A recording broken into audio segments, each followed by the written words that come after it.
No! No! No! I awoke with a start and grabbed.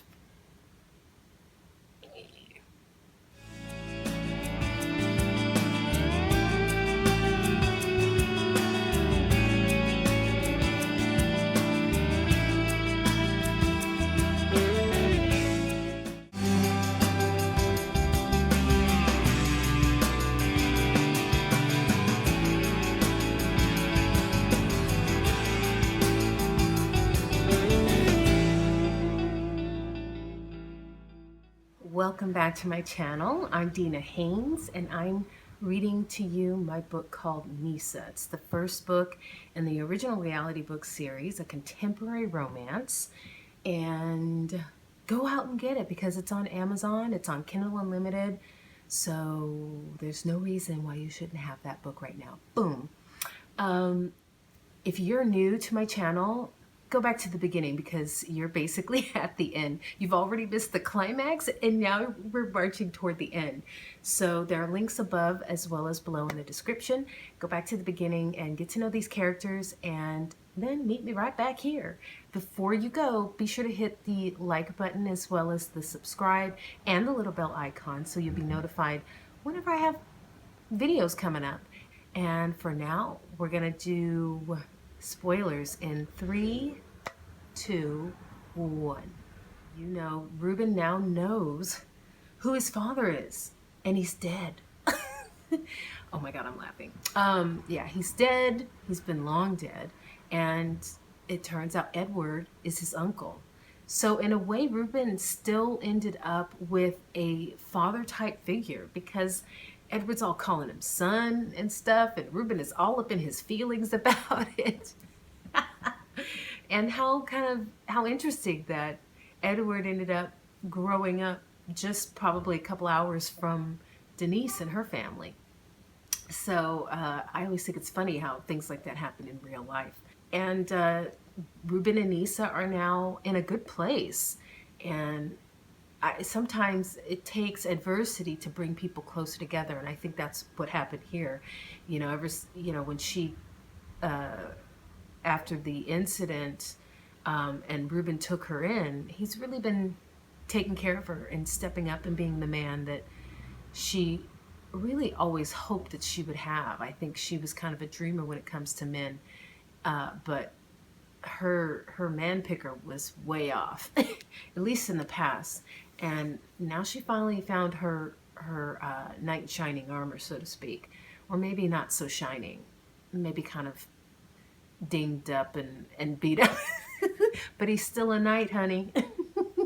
Okay, so we're gonna move on to chapter 37. Keep watching because I'm also doing videos on manifestation. Just check out my channel. I'll also put a link in the video, probably right there, to let you know, to point you out to those videos that I've just started doing. But we're gonna continue to the end, so let's do it. Chapter 37, Neesa's perspective. 23 weeks pregnant. The house is dark except for the yellow numbers glaring from the microwave's clock. It's 6:28 in the morning. The time echoes something familiar, and I attempt to connect to it but come up blank. I frown as I stand between the kitchen island and the den, looking down the long hallway toward my bedroom. I hear voices, but they're too muffled to make out. I take a step toward the noise, and another. The Spanish tiles are cold underfoot. A high-pitched sound halts me. At first I mistake it for the cry of a bird, but that can't be right since there are no windows open. And then I realize it sounds like a baby. My hands spread across my midsection and I glance down to see a flat stomach under my camisole and not the rounded bump I know should be there. Voices drift toward me from my bedroom again, this time sounding agitated, and that high-pitched wail. I snap my head toward the source and tremble with a sense of urgency. In the next instant, I plant my heels to take off at a dead run, but time hits a wall and slows to an almost painful crawl. My legs are straining to move quickly, but it's like running underwater through the deep end of the pool. My mind races while my body inches forward to an unnaturally snail-like pace. The baby's cries ring in my ears. I'm not going to get there in time. Fighting against the invisible force, whatever held me in place suddenly releases me, and I shoot down the hall in a matter of seconds. When I burst through the door to my bedroom, my baby is lying in an old-fashioned carriage. Ben is standing beside it with his hands out in a pleading gesture, his mouth stretched in horror, shouting, though his voice is mute. Enola is on the floor between them, barking, but again mute. Following Ben's gaze, I see David. No, he's Jeff now, I remind myself. He has a pistol in his hand, and it's pointed at the carriage. I hear another wail from the baby, the only sound able to penetrate my deafness, and then watch powerless as fire explodes from the barrel of the gun. No! I scream. Suddenly I'm knocked back. I've been shot, not my baby, and burning pain from the wound spreads out from my... No! I awoke with a start and grabbed at the phantom burn in my chest, gasping for air. My body shook so hard that Reuben stirred, his hands groping blindly for me in his sleep. He said, "Babe, you okay? It's okay. I'm here. You're okay." His body enveloped me, his voice thick and groggy. My hand went to my belly, still full and round, and a rush of air left my lungs. Scanning the room, I saw there was no baby carriage, and Enola was snoring at the end of the bed. I took a deep breath and ran a hand over my face, slicking the sweat back onto my growing locks. Ben mumbled, "Another bad dream?" I said, "Yeah," rubbing my chest again. "I'm fine. Go back to sleep." He said, "What time is it?" He bent backward to read the clock. "It's almost time to get up. Come here." I turned into his arms, where he scooped me up and cradled my face in his neck, rocking me back and forth. His steady heartbeat was all I needed to ground me in reality once again. The guy who was once as trustworthy as a car salesman had become my rock. Reuben had come a long way. He'd said that one taste of what it would be like to lose me was enough for a lifetime. He kissed my head. "Is it my turn on coffee duty?" I squeezed him back and said, "Let me do it. I don't mind." He said, "Why don't you hop in the shower? You're all stinky sweaty." In a burst of movement, he released me and swung his legs over the edge of the bed. He hoisted his boxers up as he stood. I swiped a hand at him and missed. He smirked and said, "I love you too, babe," and disappeared out the door. I waddled into my master bedroom and flicked on the light, the cold tiles a remnant of my nightmare. The color came back into my cheeks as I watched my reflection while brushing my teeth. When would the bad dreams stop? At least I was down to one every other day, as opposed to waking up 2, sometimes 3 times a night. Thankfully, Reuben never tired of holding me afterward and rocking me until I calmed down. I suppose it was great practice for the baby we were about to have. Once my teeth were clean, I padded over to the shower, turned it on, and got in. The warm water cleansed me, stinky sweat, nightmares, and all. I dressed quickly, on track as usual to arrive late to the Monday meeting. Afterward, I had a lunch scheduled with Claire. She and I had been closer than ever since the incident. She'd come through for me in a big way, in a family kind of way. My mom, for one, was grateful. Since so many miles stretched between us, she couldn't be there after the attack.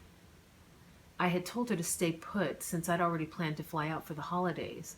Turned out I had to postpone the visit until after the New Year, once Ben and I resettled into my home. During that trip, she finally got her chance to dig into him for skipping town when I got assaulted. He took it in stride. He surprised me by saying he appreciated her candor because the gesture showed more love than his mother had ever demonstrated for him. Boy, was my mom glad to bear witness to that conversation. Reuben instantly became, quote-unquote, her baby boy, her precious pride and joy, much to Nick's chagrin. Inside my closet, I picked out a stretchy, form-fitting dress with ankle boots and a zippered, cropped bomber jacket. Mission: kill. Going out with Claire was an exercise in jealousy lately. She was always dressed in her ultra-sexy, ultra-feminine style, and since I was sporting a serious belly, I had to go the extra mile and a half to feel good.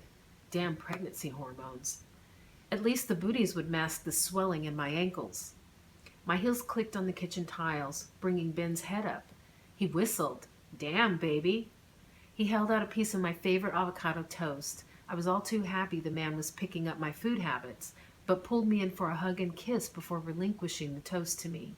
He frowned and said, "What's with all the makeup? You must be seeing Claire today." I said, "Am I that obvious?" He responded with a cocked eyebrow. "I wouldn't have been a good investigator if I didn't notice those things. This milk is for you." He pointed at a glass next to the toaster. He said, "I know you're going to stop by Pete's on the way in."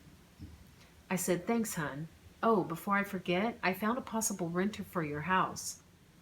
I don't mean to interrupt, but you know what time it is. It's business time. Have you liked the video yet?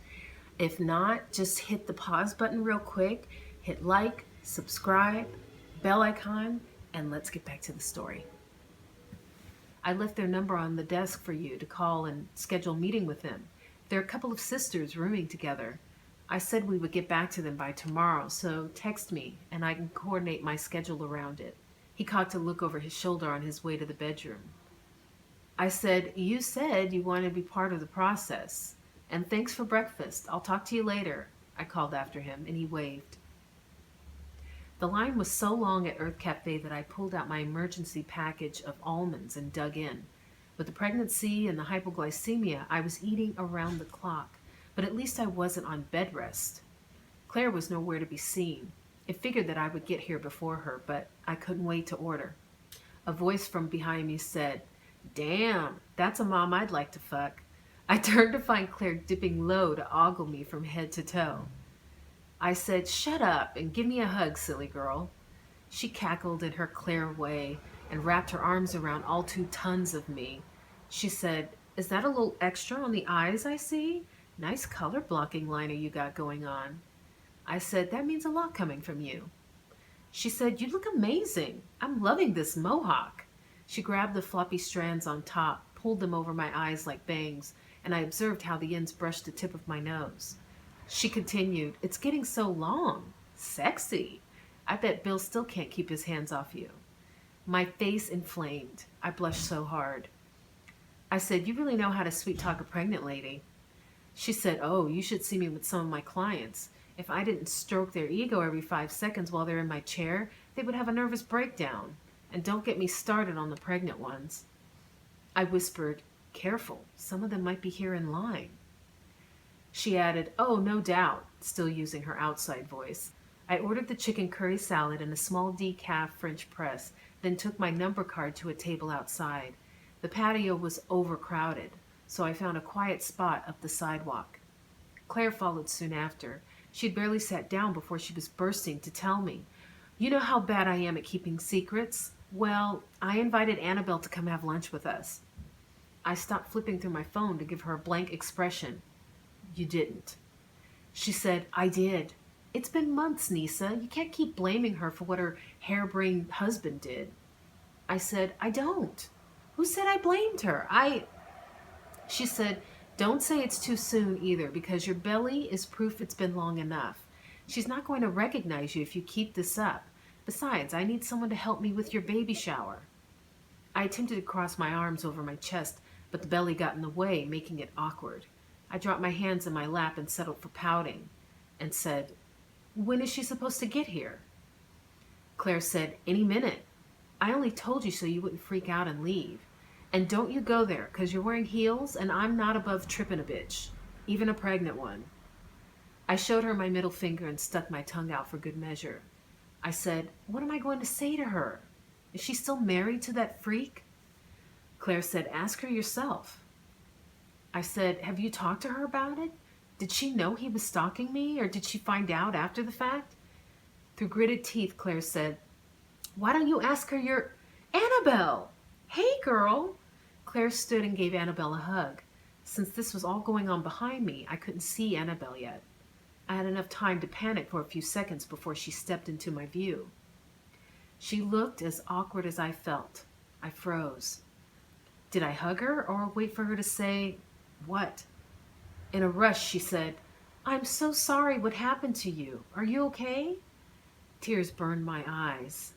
I said, "I'm dealing." I finally stood with some difficulty and held my arms out to her. She covered her mouth as her eyes went wide in surprise. You're so pregnant. I feel awful about what happened. She hugged me then. With her cute accent, it was hard to be impolite. Resentment simmered in the background, my little secret. We embraced for a minute as she wept on my shoulder. I realized how much I had missed her, but we were miles from repairing the damage that I felt needed to be talked through. Claire passed her a tissue. A true makeup artist, she never liked to see good makeup sacrificed to tears. Claire asked, "Have you ordered yet?" Annabelle shook her head. She said, "Why don't you go do that and come back?" Annabelle gave a watery smile before she walked away. I sat and Claire shook my arm. "I'm so proud of you." I said, "Oh, geez. Whatever's between us won't be solved over lunch." Claire frowned and I added, "But I'm an adult." Claire said, "I know. Adulting can be difficult sometimes, so kudos.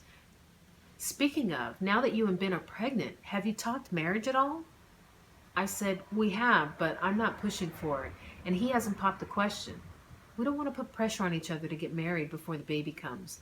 Plenty of parents never marry. Oh my God, you should have heard my mother go off on me about it when I told her over the phone.